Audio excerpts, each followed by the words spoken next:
नहमदुर सल्ली अला रसूलिल करीम अम्मा बाद बिस्मिल्लाहिर्रहमानिर्रहीम अस्सलामु अलैकुम व रहमतुल्लाहि व बरकातहू। नाज़रीन गिरामी क़द्र, पाकिस्तान में इस वक्त सियासी मैदान में बड़ी हलचल है। इंतखाबात का ज़माना भी करीबी है। दो असम्बलियाँ पाकिस्तान की, पंजाब की और KPK की ख़त्म हो चुकी हैं।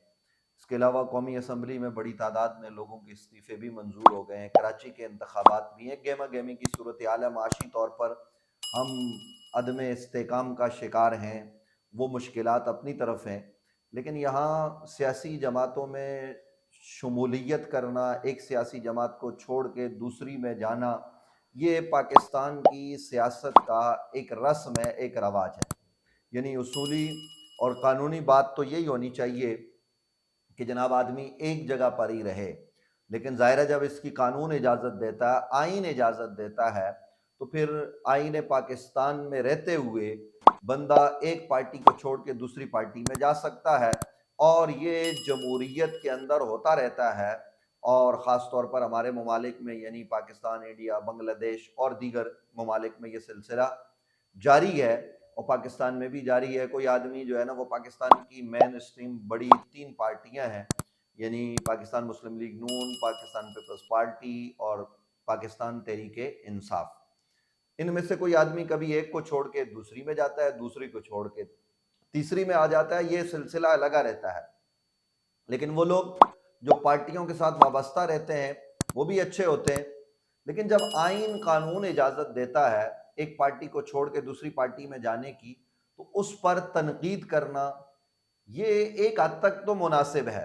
यानी अगर आप दलील की दुनिया में रहकर तनकीद बराए इस्लाह करते हैं, इख्तिलाफ बराए इस्लाह करते हैं, तो नो प्रॉब्लम। लेकिन जब आप गालम गलोच पर उतर आते हैं, जब आप बुरा भला करते हैं, जब किसी की सारी खिदमात को यक जुम्बश कलम आप मिटा कर रख देते हैं और आप अपनी ख्वाहिश के जरिए उस आदमी से जो है वो तवक्कुआत वाबस्ता करते हैं, तो ये मुनासिब अमल नहीं है। मैं इस वक्त ये बात इसलिए कर रहा हूं कि अहले सुन्नत व जमात, जिन्होंने 1972, 71, 1977 की दाई में बड़ी सियासत की, और उस सियासत में उन्होंने बड़ी सीटें ली, खासतौर पर शहर कायद कराची से। और फिर चूंकि हुजूर ख्वाजा खाजगा हजरत ख्वाजा कमरुद्दीन सियालवी अलैहिर्रहमा क़यादत फरमा रहे थे, पूरी पाकिस्तान से वोट लिए गए और कई सीटें हमारे हाथ आई। लेकिन उसके बाद अब तक वो वाला सिलसिला दोबारा सियासत में अहले सुन्नत व जमात या रसूलुल्लाह कहने वालों का नहीं हो सका। और जाहिर है हमारी कोई मुनज़्ज़म जमात नहीं है। जो जमातें थी उनके कई टुकड़े बन गए, बल्कि टुकड़ियां बन गई। हर आदमी अपने तौर पर एक जमात लेकर बैठा हुआ है और 1.5 ईंट की मस्जिद बनाए हुए है। जाहिर है ऐसे में जो कदावर लोग हैं, कदावर शख्सियात हैं, जो हमेशा कौमी असम्बली में अपने ख़ानदान की बुनियाद पर रहे, सियासत में किरदार अदा किया, तो वो किसी न किसी बड़ी पार्टी की तरफ जाते हैं। हमारी खामी ये है कि हमारी कोई अपनी जमात नहीं है, जबकि दूसरे लोगों की, जिनको हम देवबंदी कहते हैं, उनकी अपनी एक जमात है, जमीयत उलमाए इस्लाम, और लोग उसके साथ अक्सरियत जो है वो उनकी जुड़ी हुई है। अगरचे उनके लोग भी इधर उधर जाते हैं, लेकिन हमारे लोग जाहिर है कसरत से फिर जमातों की तरफ देखते हैं। तो हाल ही में बेरा शरीफ के पीर साहब ने पाकिस्तान मुस्लिम लीग नून को छोड़ के पाकिस्तान तहरीक इंसाफ में शमूलियत का ऐलान किया। इस पर इख्तिलाफ हो सकता है कि जनाब पीर साहब को ये नहीं करना चाहिए, पीर साहब को नहीं जाना चाहिए, पीर साहब को चाहिए था कि वो सियासत से किनारा कशी इख्तियार कर लेते। पीर साहब इतनी कदावर शख्सियत है कि वो अहले सुन्नत का इत्तेहाद करवाते। जाहिर है कि उनके पास बड़े इख्तियारात हैं, लोग उनकी बात सुनते हैं। वो अहले सुन्नत की सुप्रीम कौंसिल को बुलाकर तो अहले सुन्नत की कोई सियासी इत्तेहाद की कोशिश और काविश करते हैं। ये बातें करने में कोई हर्ज नहीं है। आस्थानों को जमा करते हैं, चूंकि एक बड़ी इल्मी फिक्री शख्सियत है। पीर साहब की खिदमत में ये बातें आप हजरात इख्तिलाफ करने वाले खत के जरिए, अपने वीडियो पैगाम के जरिए, टेलीफोन के जरिए वहां पहुंचा सकते थे। बेरा शरीफ कोई दूर नहीं है, पाकिस्तान का एक खित्ता है, वहां पर ये सारी। लेकिन पीर साहब के इस फैसले की बुनियाद पर, जाहिर है कि पीर साहब ने अपनी इलाकाई सियासत को पेश नजर रखते हुए ये फैसला लिया होगा, या कुछ और अवामिल होंगे, हमें उसका इल्म नहीं है। लेकिन इस बुनियाद पर एक सफेद रीश बुजुर्ग, एक आलिम दीन, एक बड़े इदारे के सरबराह को गालम गलोच करना, बुरा भला कहना और उनकी खानदानी सारी खिदमात को यक जुम्बश कलम मिटाकर और हरफ गलत साबित करके अपने आप को दुरुस्त करार देना, यह कहां की इंसानियत है? यह कौन सा तरीका है कि आप गालम गलोच करें? या तो आप हिम्मत करें कि आप ये फतवा जारी करें अपने दारुल इफ्ता से कि जनाब जिस पार्टी में उन्होंने शमूलियत इख्तियार की वहां कोई मुसलमान नहीं है, या उसका कायद मुसलमान नहीं है, या वो दायरा इस्लाम से खारिज है, या वो वाकईतन नबी अलैहिस्सलाम के गुस्ताख और बेअदब और वाजिबुल कत्ल है। हिम्मत कीजिए, ये काम कीजिए, हम भी पीर साहब के खिलाफ बोलेंगे। लेकिन जब ये नहीं है, वो मुसलमान है, उनसे इख्तिलाफ हो सकता है, हम खुद इख्तिलाफ करते हैं, हमने बारहा इख्तिलाफ किया और अब भी जो है वो जुर्रत करके इख्तिलाफ करेंगे।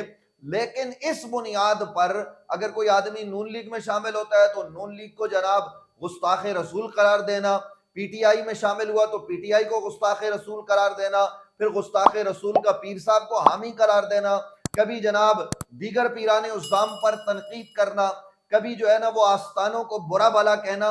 ये कौन सा तरीका है?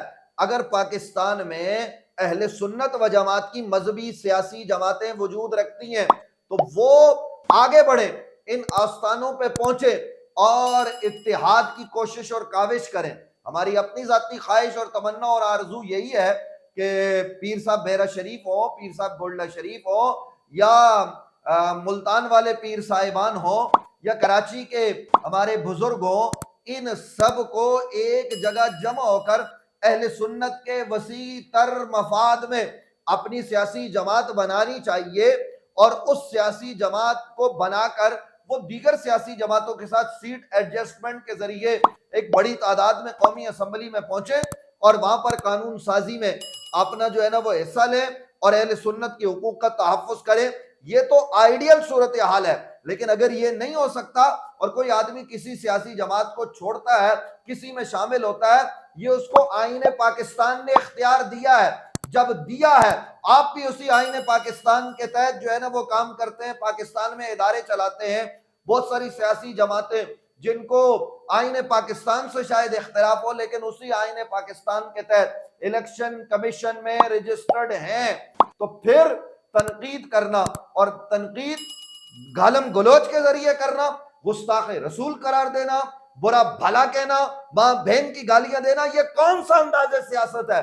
खुदा का वास्ता अपने अंदर से शिद्दत पसंदी को खत्म कीजिए और मोहब्बत को अपने अंदर दाखिल कीजिए, अपने ज़र्फ को बढ़ाइए, दूसरों के लिए अपने दिल को कुशादा कीजिए और जगह दीजिए, चल के जाइए। कोई आपके तरफ क्यों नहीं आ रहा? यानी अहले सुन्नत मुत्तहिद क्यों नहीं हो रहे? कोई पीपल्स पार्टी में जा रहा है, कोई नून लीग में जा रहा है, कोई तहरीक इंसाफ में जा रहा है, ये अहले सुन्नत के लिए लम्हा फिक्रिया है। लेकिन अगर कोई जाता है तो इख्तिलाफ आप करें, बराए इस्लाह गुजारिशात पेश करें कि बुजुर्गों आपको नहीं जाना चाहिए, आप अहले सुन्नत के इत्तेहाद के लिए कोशिशें करें। ये तो आइडियल सूरत हाल है। लेकिन अगर वो गए हैं तो वो बुजुर्ग हैं, उनका एहतराम अपनी जगह पर कायम और दायम रहना चाहिए। सियासी जमात से जो नजरियाती इख्तिलाफ है वो होना चाहिए और ये जरूरी नहीं है कि पीर साहब तशरीफ ले गए तो पीर साहब का हर मुरीद आंखें बंद करके उनके पीछे चला जाए। हर आदमी के अपने सियासी मकासद होते हैं, वो उनके तहत काम करते हैं और इसमें मजहबी मुदाखलत करवा के और किसी को गुस्ताख रसूल करार देना या गुस्ताख रसूल का हिमायती करार देना, ये हमाकत के सिवा कुछ नहीं है। हमें अपने रवैये बदलने की जरूरत है। जब तक हम अपने रवैये नहीं बदलेंगे तो अहले सुन्नत की हालत भी नहीं बदल सकती।